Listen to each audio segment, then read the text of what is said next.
Hi, and welcome to Counterpoint. I'm your host, Michael Roselle. Today I have Corbin Hosler and Andrew Long as my guests, and we're going to be talking about the Bush tax cuts. For those of you who don't know, in 2001, President Bush passed through Congress comprehensive tax reform that lowered the tax rates for every American across the board, and they're set to expire at the end of the year. Right now, the Democrats have a plan, and President Obama have a plan to extend the tax cuts for everyone except those individuals making more than $200,000 a year, and for families making more than $250,000 a year. And the Republicans have proposed an alternative plan that would extend all tax cuts, including those in the highest income brackets. So, Andrew, let's hear why the Democrats are right.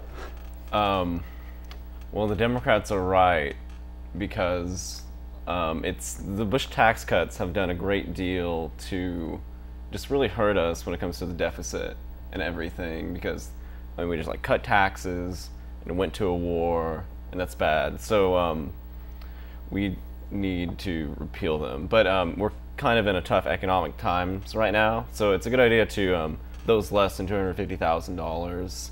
It's most Americans, they need the money more than the rich.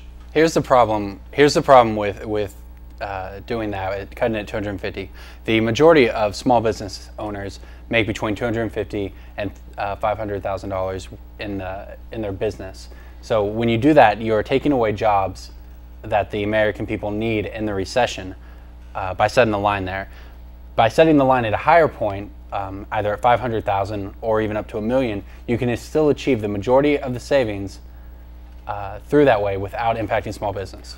I mean, yes, majority, but I'm kind of the opinion that, we need all the money we can get, and that extra however many percent would, really help us out, because we need to reduce the deficit and start paying off some of this What do you stuff. say to people who say that when you raise taxes on those making $250,000 or more who are small business owners, they're not going to be able to hire employees, they're not going to be able to increase wages, pay for health care?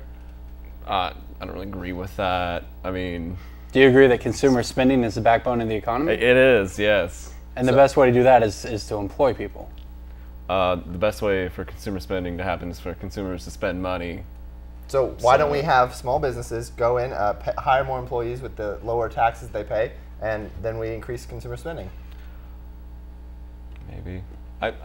If they could target it somehow to maybe where small business owners. A small business owner tax package, perhaps. Something like that. And what do you say, Corbin, to people who say that these increases in taxes for those people are only going to affect a small percentage of small business owners, and in fact they're going to really just affect people who've inherited their wealth or who have so much wealth that an increase like that isn't going to affect them? The problem with saying that is that it's a small percentage of taxpayers, but those are employing more people. So they throw out figures of just a couple percentages of people who it affects when you draw it at 250,000.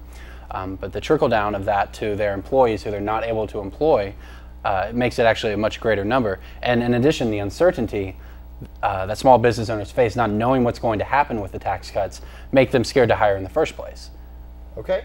Andrew, final word. Why should we increase the tax cuts? And second part, why should college students care about the Bush tax cuts?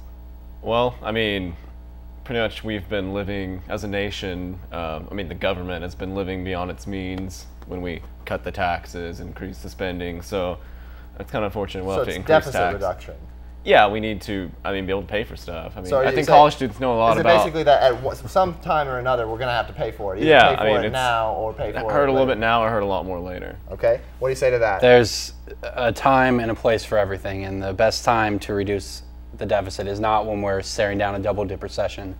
You need to put all the money into the economy you can, and you can only do that by extending the tax cuts for these people who are employing consumers. 10 seconds, last word. What do you have, Andrew? Yes. All right, that's been Counterpoint with Michael Roselle. Join us here next week for more exciting conversations. Thanks, everybody.